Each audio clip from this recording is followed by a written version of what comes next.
Good evening friends, this is Chandan Singh. आज हम फिर से एक नए वीडियो के सामने आए हैं। ये वीडियो जो है हमारा सिकल सेल अनीमिया के टॉपिक पर है और that is very important topic. इसको जरा ध्यान से सुनना और इसको समझने की कोशिश करना। तो यहाँ पर सिकल सेल अनीमिया क्या है फ्रेंड्स? ये सिकल सेल जो अनीमिया है इसको कंट्रोल करता है single pair of gene. Single pair of gene single pair of gene जो कंट्रोल करता है वो कौन कौन सी जीन होती है? HBA and second one is HBS। ये जीन जो होती हैं ये इसको कंट्रोल करती हैं। किस तरीके से कंट्रोल करती हैं जरा वो मैं समझाने की कोशिश करता हूं। जब भी ये आप देख लीजिए, इसको होता क्या है फ्रेंड्स कि जब भी कोई नॉर्मल पर्सन होता है, नॉर्मल इंडिविजुअल, मान लो कोई एक नॉर्मल पर्सन है, ठीक है, जिसको कोई भी प्रॉब्लम नहीं है, तो उसका क्या होगा? उसके ब्लड में क्या होती हैं? आरबीसीज होती हैं। ये आरबीसीज क्या करती हैं? हीमोग्लोबिन के साथ मिल जाती हैं। हीमोग्लोबिन के साथ मिलकर क्या करती हैं? इसको रेड कर देती हैं। अब होता क्या है, ये रेड ब्लड जो रेड सेल्स होती हैं, जो एरिथ्रोसाइट सेल्स होती हैं, ये रेड हो जाती है, रेड कलर की। क्यों? और ये क्या करती हैं? ब्लड वेसल्स में मूव करती हैं। ब्लड वेसल्स में आसानी से मूव करती रहती हैं, फ्लो होती रहती हैं। लेकिन ऐसा कब होता है? ऐसा होने की वजह क्या है? क्योंकि ये जो हीमोग्लोबिन है, इस हीमोग्लोबिन ये दो चीजों से मिलकर बनता है, हीम और ग्लोबिन। ग्लोबुलिन ये प्रोटीन होती है। तो हीम क्या होता है? हीम जो है इसमें 4 मॉलिक्यूल्स होते हैं पोरफायरिन के। यहाँ पर इस तरीके से यहाँ पर 4 मॉलिक्यूल्स होते हैं पोरफायरिन के। ये 4 मॉलिक्यूल्स होते हैं जो कैरी किए होते हैं एक आयरन मॉलिक्यूल्स को। जब ग्लोबिन नामक प्रोटीन इसके साथ अटैच होती है तो ये बना देता है हीमोग्लोबिन। अब ये हीमोग्लोबिन क्या करती है? इसमें 2 चेन होती हैं ऐसे करके,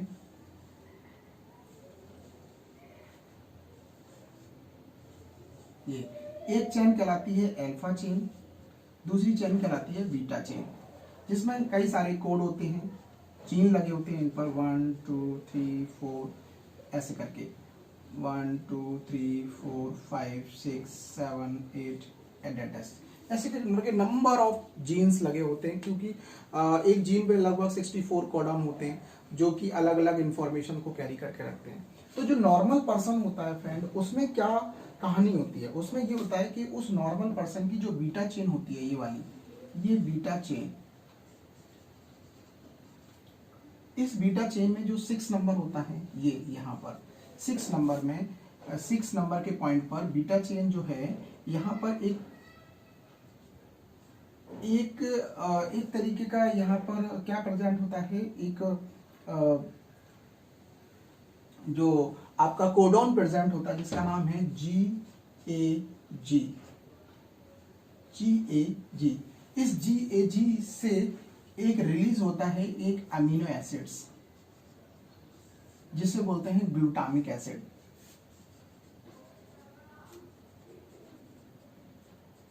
ये ग्लूटामिक एसिड mRNA पर रिलीज होता है और रिलीज होके आपके ग्लूटामिक एसिड को रिलीज कर देता है, जिसकी वजह से आरबीसीज जो होती हैं वो किस शेप में आ जाती हैं? राउंड शेप में हो जाती हैं।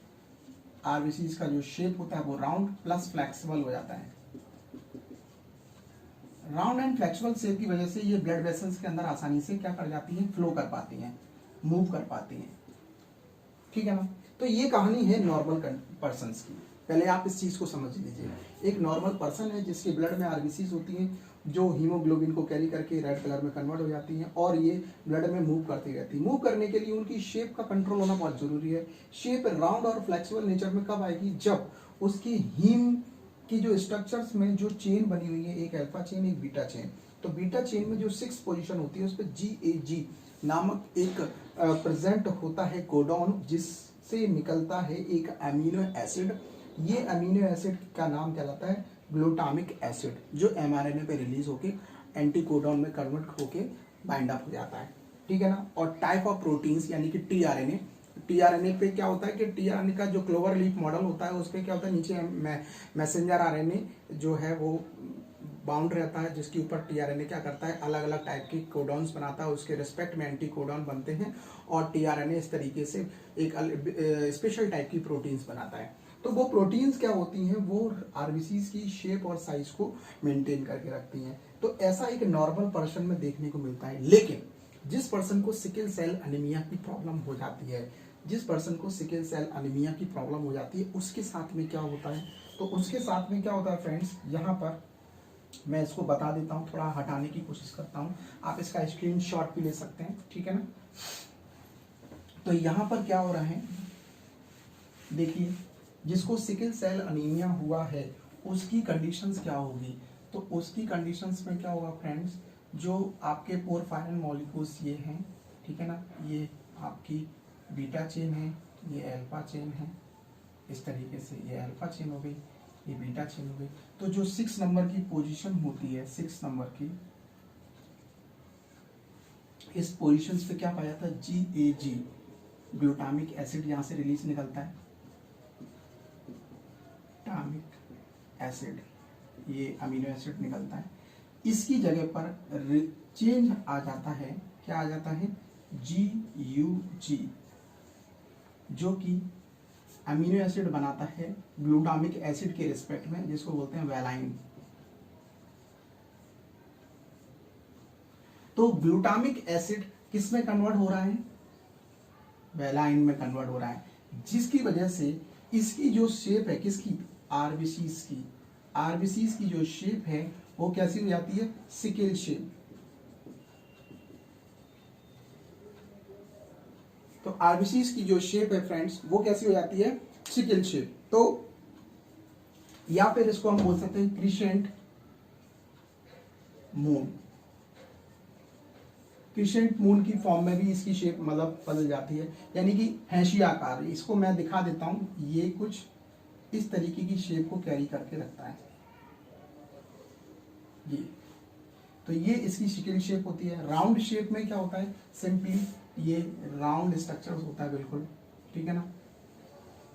और ये क्रिसेंट शेप जो होती है, क्रिसेंट मून शेप, जो इस तरीके से ये जब शेप बन जाती है तो उस कंडीशंस में क्या होता है कि आपकी जो सेल्स हैं आरबीसीज वो फ्लो नहीं कर पाते हैं और बीच में क्या होते हैं, रश हो जाता है, एक तरीके से क्लस्टर्स बन जाते हैं, आपके जो डेड सेल्स के आरबीसीज जो डिस्ट्रॉय हो जाती हैं उनके, और उसकी वजह से जो ब्लड हैं, वो ब्लड सेल्स होती हैं वो आपस में ही एक दूसरे को मारने लगती हैं और लॉस ऑफ ब्लड हो जाता है। अनीमिया बहुत स्पीड से जो डिस्ट्रॉय होने लगता है और ब्लड की कमी हो जाती है, जिसकी वजह से उस पर्सन की डेथ हो जाती है। तो ऐसा जो करेक्टर है वो बहुत ही जो 5 मंथ से मतलब 6 से 7-8 मंथ तक के बच्चे होते हैं उनमें देखने को मिल जाता है ये आसानी से।